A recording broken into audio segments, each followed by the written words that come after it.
Good morning, guys. Today we're going to talk about the Children's March, which took place in Birmingham, Alabama in 1963.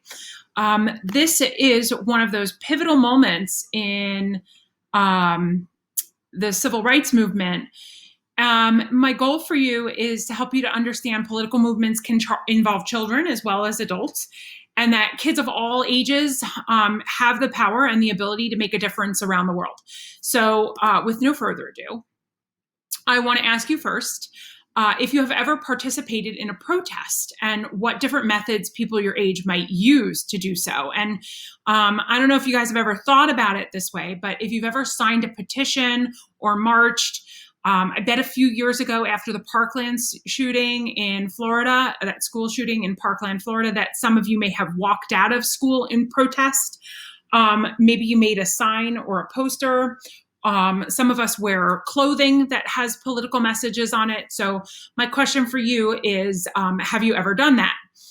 I want you to think about it for a few minutes. And then today's lesson, you are going to record your answers right here. So in today's Google form titled The Children's March, which is going to be linked separately in Google Classroom, the first question will be to describe a time you protested an injustice. Be sure to mention the method you used in addition to describing the injustice. So you may have to think long and hard, because putting that you've never protested anything in your life is not true. So think big picture. Have you ever protested something at home, at school, something political? My daughter protests every day in our house. So just kind of think about it that way and think about the injustice and the method, okay? After you have completed the questions, if you're working on a desktop, you can go back and forth between the form and the presentation, hitting pause and answering the questions. But if you're working off your phone, then I think you may have to watch the entire presentation and then fill out the form separately, okay? A little bit of background for the Children's March. So it took place in 1963. It was led by Reverend James Bevel. He was a local Alabama preacher, and Martin Luther King Jr., who I know you guys have heard about. Both of them were members and leaders in the Southern Christian Leadership Conference, or the SCLC. They were working hard to desegregate Alabama. Alabama was adamant that they were not going to desegregate, and really was a hotbed of protests and violence resulting from those protests. The first phase of the campaign, and it was not yet called the Children's March, that didn't come until a little bit later, involved a large number of arrests, one of which was Dr. King's. And when he was arrested and placed in jail, this is when he wrote Letter from a Birmingham Jail, which, if you guys have never read, is really a powerful piece. But he wrote that while he was in jail to try and get attention for the situation, because once he was arrested, the protesting really died down, and a lot of people stopped paying attention. The national media stopped paying attention, and so he was sitting in jail. He wrote this letter to try and get people's attention back on the situation, but it didn't really work. And a circuit court judge at the time had issued an injunction against protest, picketing, demonstrating, and boycotting.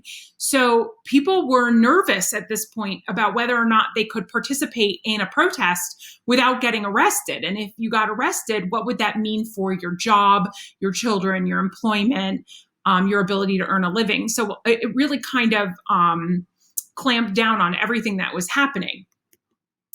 To solve that, Bevel came up with this idea to use children. Martin Luther King was hesitant, and I want you to think about why Martin Luther King would have been hesitant to use children. He was worried. I think he was very worried.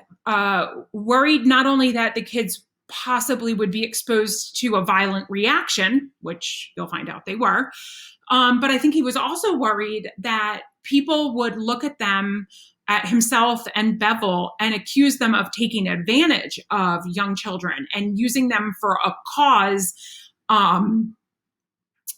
and taken advantage.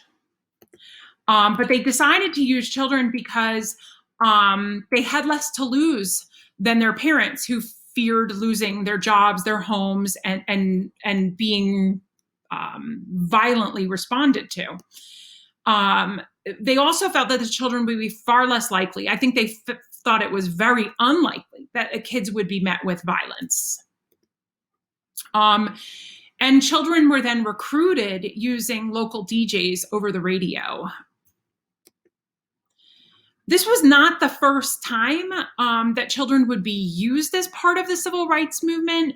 And I put that in quotes in the PowerPoint because in the Children's March, it actually involved children protesting.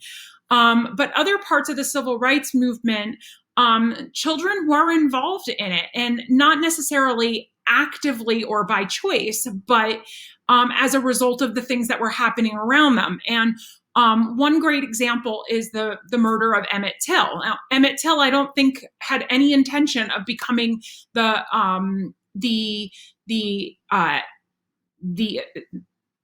thing that starts the civil rights movement, but he moves from the northern part of the United States to the South to spend summer with family. And, the story says that he whistled at a white woman, and then that night was kidnapped and brutally murdered. And when his body was found a few days later, it was sent back up north to his mother, where his mother had the body photographed and allowed the photographs to be printed. I think it was in Jet magazine. And the photos created a national uproar against what was happening in the South. Another example is the story of Ruby Bridges, who was a first grader. She was 6 years old. And this was a few years after Brown versus the Board of Education, which desegregated schools. And Ruby Bridges took a test as a kindergartner that she scored well enough on to go to the white school in New Orleans. And so when she went to the white school, she was going to be the first African-American child to attend. And she was met with death threats, violent protest. I read one article that was talking about how on the first day of school, she had to spend the entire day sitting in the principal's office because so many angry parents were coming to the school and taking their white children home with them. Teachers in the school refused to teach her. There was only one who would. She was a woman from Massachusetts, who was originally from Boston, and she agreed, and it was just her and Ruby in one classroom for the entire year. Think about what that means to a 6-year-old. This became a national story, and later on became the subject of a very famous painting by Norman Rockwell. This painting is titled "The Problem We All Live With." And if you look at this painting really, really carefully, you'll see some really interesting aspects to it. So I'm going to see if I can use my focus mouse. There we go. So if you look at this corner of the painting, you'll see that there is graffiti on the wall behind her. And I know this is not the best reproduction of it, but it's there. And you can very lightly see the words KKK. And then back here, the N-word. So there is graffiti in the background of this painting. And see the small young girl who's holding in her hands a school book and a ruler. And then over here, you can see the splattering remains of tomatoes having been thrown at her. And then there are these 4 figures back here. Those 4 figures are the National Guard. They were ordered in to escort her back and forth to school, federal marshals, I should say. And so this is one of those paintings that is really quite interesting. This is a photograph of, oops, I'm going to try and turn this off now, of Barack Obama. and he had this painting hung in one of the private sections of the White House. I guess that's not going to work. I'm not going to get rid of my spotlight, so I'll just throw it over here. And this photograph was taken after his election. So I can imagine you guys can think about it for a few minutes why, for him in particular, this might have been an important painting for him to hang in the White House. In addition, this children's march that we're talking about is going to, that spotlight's going to drive me crazy, guys. It is going to trigger a response in Alabama. So the children's march, we're going to talk a little bit more about it in a second, is going to be successful, and it is going to lead to desegregation in Alabama, but it is not going to end racism and hate and the violence that was taking place there. A few months after the Children's March ends, the 16th Street Baptist Church is going to be bombed, and the only victims will be these 4 young girls. I've got their pictures for you right here. They are going to be killed, and when they are, it will trigger national outrage in the United States.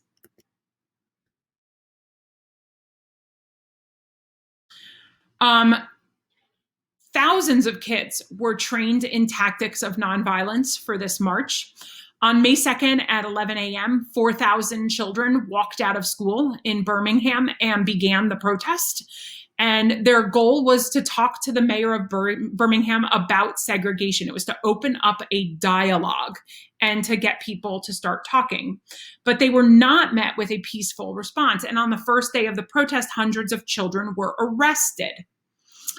On the second day, the commissioner of public safety, this guy named Bull O'Connor, ordered the police to spray the children with powerful water hoses, like fire water hoses, hit them with batons, and threaten them with police dogs.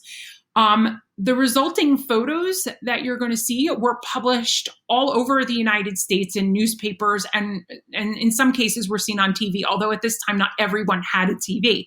So I'm going to show you these photos in a second, but they really resonated with the American public and caused an outcry.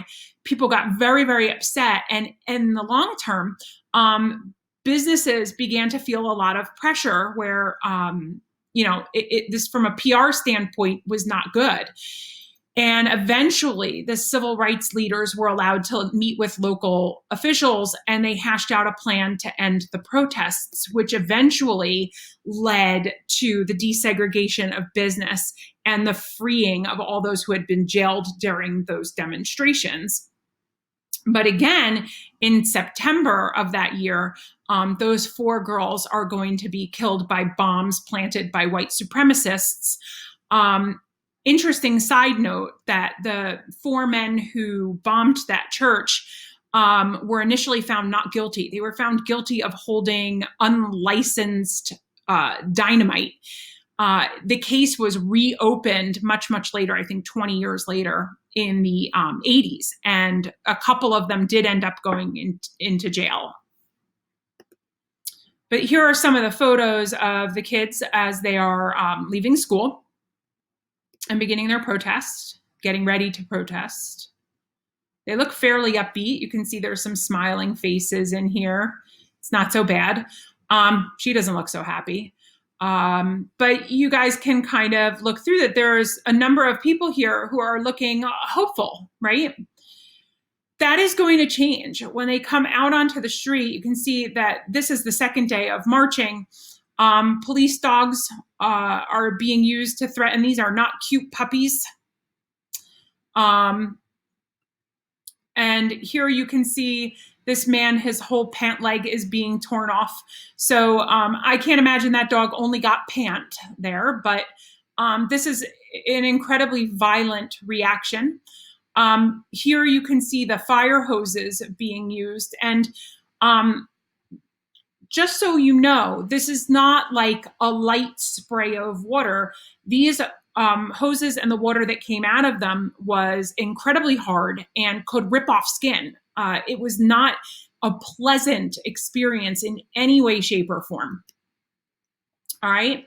So now that you guys kind of know a little bit more about the Children's March, you can go ahead and complete the Google form that I've posted in Google Classroom. I'm also going to post a documentary for you. It's about 40 minutes long, so it is in no way, shape, or form mandatory, but I thought you guys might find it interesting to go ahead and watch. All right. See you soon, and post that Google form by 8:15 tomorrow.